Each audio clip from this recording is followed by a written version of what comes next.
आज न मालूम क्यों हमें रह रहकर सिरसागढ़ की याद आ रही है। क्या सिरसागढ़ की याद आ रही?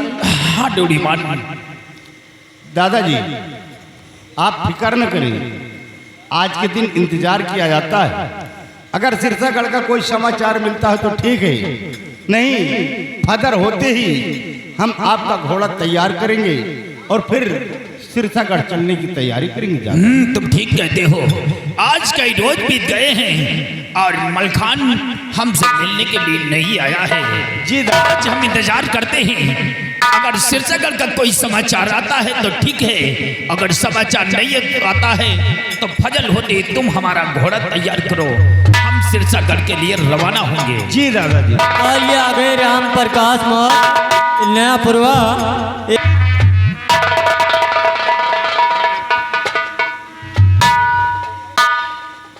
लो डोडीमान, हमने जिसको दिल से याद किया वो हमारे सामने खुद ही हाजिर हो गया।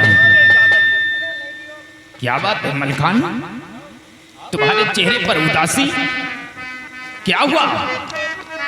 क्या किसी ने कुछ तुम्हें कह दिया है क्या? भैया आज आपकी वजह से हमें एक थप्पड़ मार खाना पड़ा। क्या मेरी वजह से? हाँ, लेकिन भैया वो थप्पड़ किसने मारा है? माँ ने मारा। माने? हाँ। क्यों? आप मेरी जुबान पर ताला लगा रखा था। ताला? कि माड़ों की बात उदल के कानून नहीं पहुंचना चाहिए, लेकिन माँ ने सब कुछ बता दिया और वो माड़ो जाने के लिए जिद कर रखा है। और मैं आपको बताने आया हूँ, आगाह करने आया हूँ कि आप भी तैयारी बनाएं। भैया मलखान, ये तुम क्या कह रहे हो? और पिते मरे का हाल सब उदल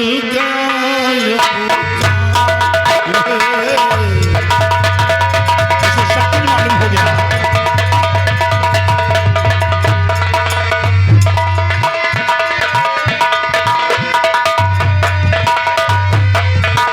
पिते मरे का हाल सब उदल गया अब जान है, और उसे बदला लेने के लिए दिल में ठान उससे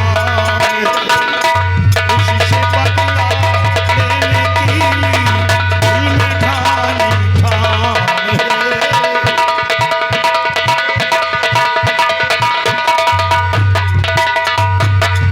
आप ना जाए अकेला वो चढ़ाई करे, आप ना जाए अकेला वो चढ़ाई करे, और बहुत समूह छाया न माने ये अकल है। बहुत समूह छाया न माने ये अकल है।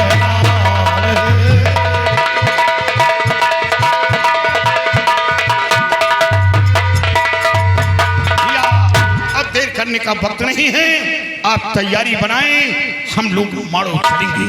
नहीं भैया, भैया मलखान, अरे करना रन करिया से भैया ना कोई आसान है।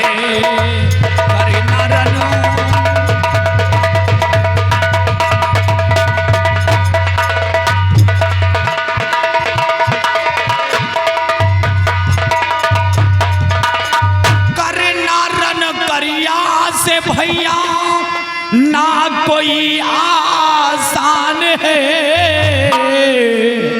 अरे वीर बांका वो बहादुर करिया बड़ा बलवान है। वीर बांका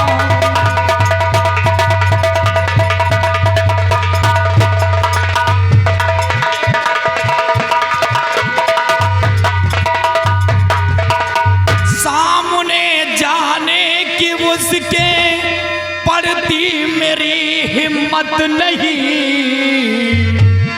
सामने जाने की उसके पड़ती मेरी हिम्मत नहीं, सामने जाने के उसके पड़ती मेरी हिम्मत नहीं, अरे क्या लड़ेगा जाकर उससे, उदल अभी नादान है, क्या लड़ेगा।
तो उदल और मलखान जाएगा, खरिया और जम्बे का शीश काट कर महोबा लाऊंगा।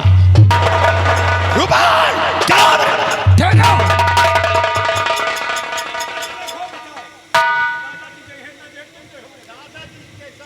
रूपन, क्या तुम लोग मशवरा बना करके आए हो क्या?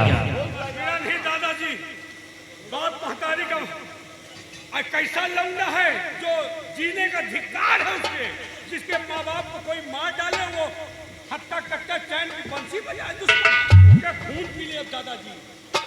रूपन, ठीक है, अगर तुम लोग माड़ों की चढ़ाई करने की जिद ठान लिया है तो हमारे परिवार में जो अपने बुजुर्ग चाचा हैं, हम चाचा जी से सलाह करेंगे और चाचा श्री जैसी सलाह बताएंगे हम उनके सलाह के अनुसार ही कार्य करेंगे। भैया, आप चाचा जी से सलाह करना चाहते हैं तो ये कभी नहीं कहेंगे कि जिनके बेटे एक शेख नौजवान हो और अपने पिता का बदला न ले। उस वक्त वो बेचारे तनहा बचे, उनके पीठ पर सहारा देने वाला कोई नहीं था, और आज तुमको एक शेख बेटे नौजवान हो चुके हैं, वो ये कभी नहीं कहेंगे कि हवेली में बैठकर चैन की बंसी बजाएं अपने पिता का। भैया मलखान, अपने परिवार में चाचा श्री सबसे बुजुर्ग हैं। ठीक है, मैं चाचा जी को यहाँ बुला रहा हूँ, तुम जाओ 10वीं पूर्वा चाचा जी को खबर करो कि बच्चे याद किए हैं, सिरसा से मलखान आया है, चाचा जी दौड़ कर आएंगे। और हाँ, तुम जाओ उदल को बुला के आओ।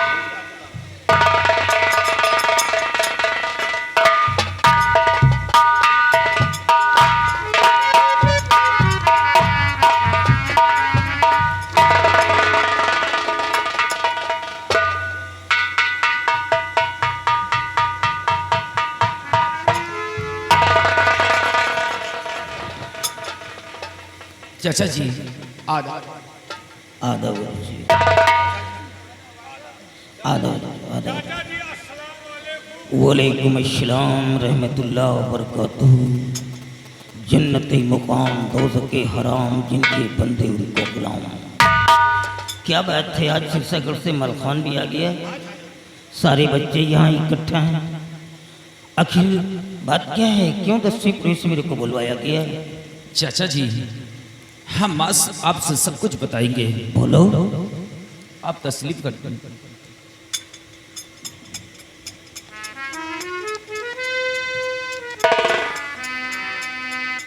ऐ चचा बतलाइए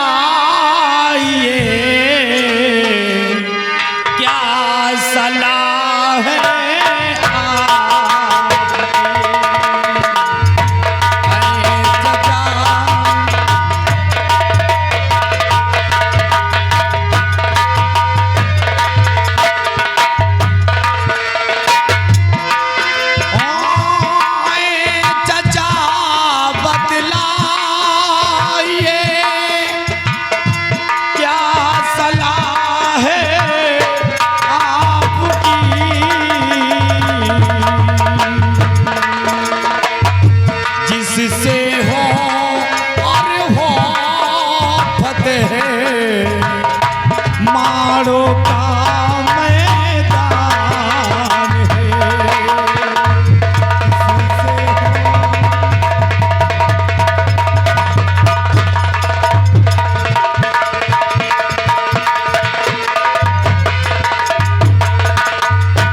श्री, ये आपके बच्चे माड़ो जाने के लिए तैयारी बना रखे हैं, इसमें आपकी क्या सलाह है? बेटा, जब कोई माड़ो का नाम लेता है तो मेरे आंखों में खून उतर आता है। वो मंजर मेरे सामने गुजरा था, उस समय मैं था, लेकिन नहीं। आइए हम तुम सब बच्चों को एक छोटी सी कहानी बता रहा हूं। बेटे, मैं कभी बनारस का सरदार कहलाता था। मेरे 9 बेटे थे और 9 बेटों के बीच में मेरे 18 नाती थी। नौकरी की तलाश में बनारस से निकल पड़ा। दिल्ली पति पृथ्वीराज चौहान के पास पहुंचा, नौकरी का सवाल किया। उसने नौकरी तो क्या, एक वक्त की रोटी भी देना मुनासिब नहीं समझा और अपने दरबार से भला बुरा कह करके बाहर कर दिया। मैंने कहा चलो जाने दो। मैंने सोचा कि चलो हम कन्नौज चलेंगे राजा जयचंद के पास। आगे आगे मैं चल रहा था, पीछे पीछे मेरे बच्चों के घोड़े चल रहे थे। एक बहुत बड़ा मैदान दिखलाई दिया और घोड़ों के टापों से उड़ती हुई धूल मंडरा रही थी और उसी मैदान में बहुत सारे जानवर थे, चल रहे थे और छोटे छोटे बच्चे थे, जानवरों को चरा रहे थे। आसमान में उड़ती हुई धूल को जब मंडराते हुए देखा तो बच्चे खौफजदा हो गए और वो सारे बच्चे भागने लगे। मैंने एड़ लगा करके अपने घोड़े को एक बच्चे को पकड़ लिया। मैंने कहा डरो नहीं बेटे, डरते क्यों हो, इंसान हो। उसने कहा हुजूर बतलाइए क्या बात है। मैंने कहा बेटा ये हवेली किसकी दिखलाई दे रही है। उसने कहा ये राजा परमाल की हवेली है और ये सारे जानवर भी उन्हीं के जो हम लोग चरा रहे हैं। मैंने बच्चे को वहीं पर छोड़ दिया और घोड़े का रुख हवेली की तरफ मोड़ दिया। जब राजा परमाल के दरबार में पहुंचा तो देखता क्या हूं कि राजा परमाल 7 हाथ के सिंहासन पे बैठा हुआ था। एक से बढ़कर एक सूरवीर अपनी नंगी शमशीरें लिए हुए बैठे हुए थे। बीच में एक मैटिंग पड़ी हुई थी। मैंने साइड में घोड़े को खड़ा किया और जा करके मैटिंग में खड़ा हो गया। जब राजा परमाल की नज़र मेरी तरफ आई तो कहने लगा भाई साहब आप कौन है, कहाँ के रहने वाले, क्या चाहिए आपको। बेटे नौकरी की बात मैंने नहीं किया क्योंकि नौकरी का सबक तो पृथ्वीराज चौहान ने ही दिखा दिया था। मैंने सिर्फ एक वक्त की रोटी का सवाल किया। मैंने कहा मुझे एक वक्त की रोटी चाहिए। उसने कहा घबराओ नहीं, परेशान क्यों होते, तुम्हें सब कुछ मिलेगा। वापस जाकर के चौपाल में बैठ गया। जोहर का समय था, सारे बच्चे और मैं सब जोहर की नमाज अदा किया और थोड़ी देर के बाद खाना तो नहीं मिला बेटे, लेकिन राशन मिला और उसी चौपाल में बैठ करके खाना पकाना शुरू किया।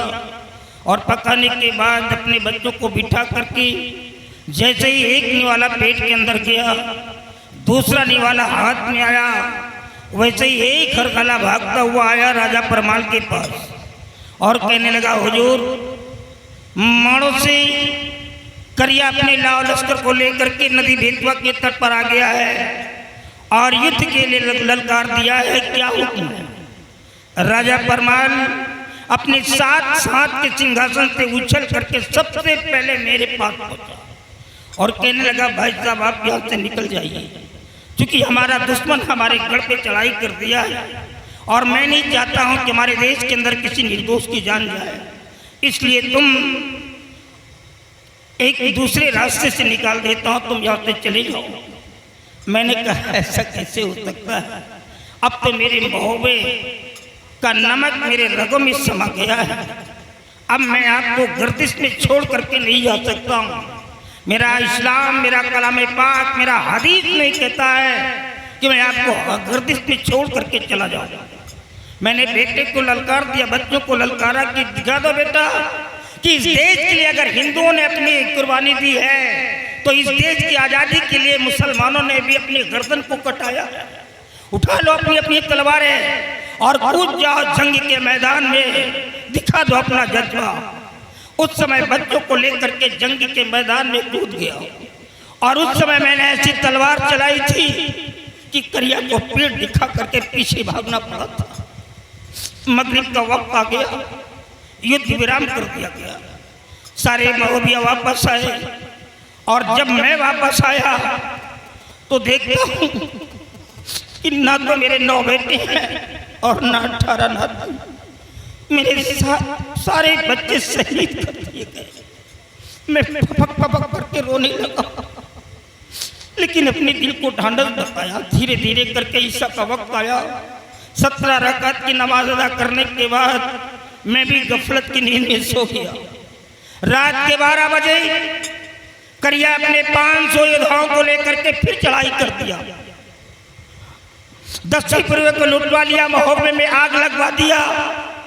गजगज सावत साथी घोड़ बपिया तेरी एक मौसी थी जिसका नाम लगा था, सब कुछ छीन लिया। तेरे माँ के गले का 9 लखा हार छीन लिया। तेरे पिता दशराज और मलखान के पिता वृक्षराज के पास पहुंचा, कहने लगा मेरे को पारस पत्थर चाहिए जिससे कि मैं अपना माड़ो सोने को बनाना चाहता हूँ। तुम दोनों के पिता ने इनकार कर दिया कि मुझे पारस पत्थर नहीं मालूम है कहाँ है। करिया क्रोध में आकर के अपनी तलवार को खींचा और तुम दोनों के पिता का सर काट दिया। बेटा सब कुछ नहीं सो गया। काफी दिनों के बाद मैंने सोचा कि अब इस मोहब्बे में रहना ठीक नहीं है कि मैं भी जवान था, तुम्हारी माँ भी जवान थी, लोगों की उंगलियां उठ सकती हैं, तरह तरह के लांछन लग सकते हैं। मैंने कहा मैं यहाँ से बनारस जाऊँगा। घोड़े को सजवाया, सर्व सामान तैयार करके ज्यों ही जाने लगा, तुम्हारी माँ की नज़र 9 महले से खिड़की के वो देख लिया।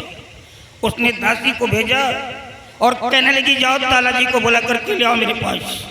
वो भागती हुई मेरे पास आई और कहने लगी हुजूर चलिए 9 महले में आपको बुलाया। मैंने कहा क्यों बुलाया गया है? उसने कहा मेरे को नहीं मालूम है, आपके लिए। मैंने कहा ठीक है चलो मैं आ रहा हूँ। और जब पहुँचा तो तेरी माँ ने कहा कि आप जा कहाँ है भाई साहब? मैंने कहा मैं बनारस जा रहा हूँ। क्यों जा रहे हो? मैंने कहा मेरा अब यहाँ रहना ठीक नहीं इसलिए जा रहा हूँ। क्यों रहना ठीक नहीं है?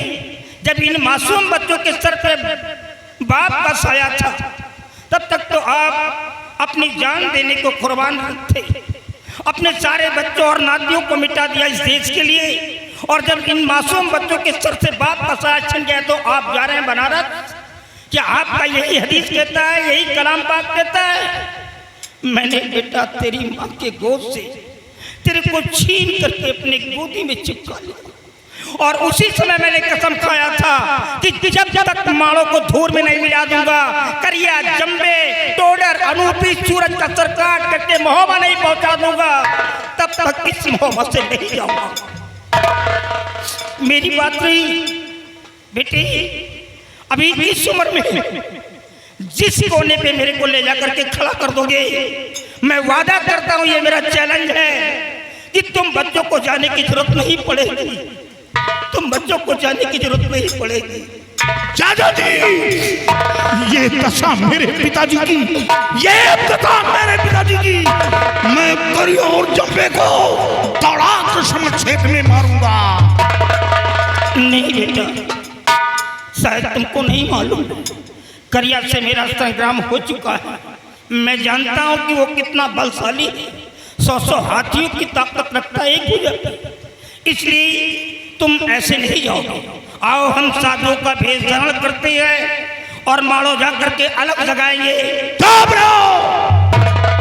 चाचा जी, मैं भिकमंगा बनकर, साधु फकीर बनकर माड़ो नहीं जाऊंगा, मैं ताड़ते हुए माड़ो जाऊंगा।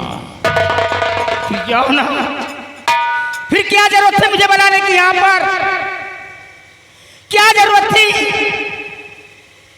अरे नालायक, ये मत भूल कि उसने तेरे बाप का सर काटा है। अगर उसने तेरे बाप का सर काटा है तो उसने मेरे भाई का सर काटा है।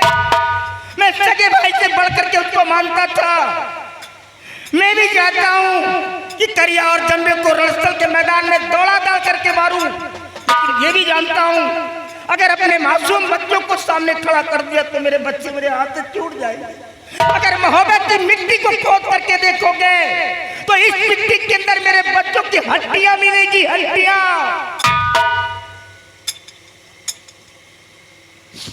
भैया, चाचा जी को बुला करके इस तरह अपमानित नहीं करना चाहिए। उनका इसीलिए मैं सब तस्वीर में रह रहा हूँ। आला, कभी मेरा भी जमाना था इस मोहब्बत के अंदर, बगैर मेरे हुक्म के एक पत्ता भी नहीं हिलता था यहाँ पर। लेकिन ये नाराज जब से पैदा हो गए तब से मेरी कोई इज्जत नहीं है। भैया, चाचा श्री का सम्मान करो। चाचा श्री के बताए हुए मार्ग पर हम लोग चलेंगे तो अवश्य सफलता पूर्ण मिलेगी हमें। हाँ बेटी, हम चल करके वहाँ पता लगाएं कि जंबे कहाँ बैठता है, उसका दरबार कहाँ है, करिया कहाँ बैठता है और क्या और 3 बेटे कहाँ बैठते हैं। ये सब कुछ पता लगाने के बाद हम करिया, जंबे, उसका सारा परिवार खत्म करेंगे। आओ इसे समझा करके ले आओ।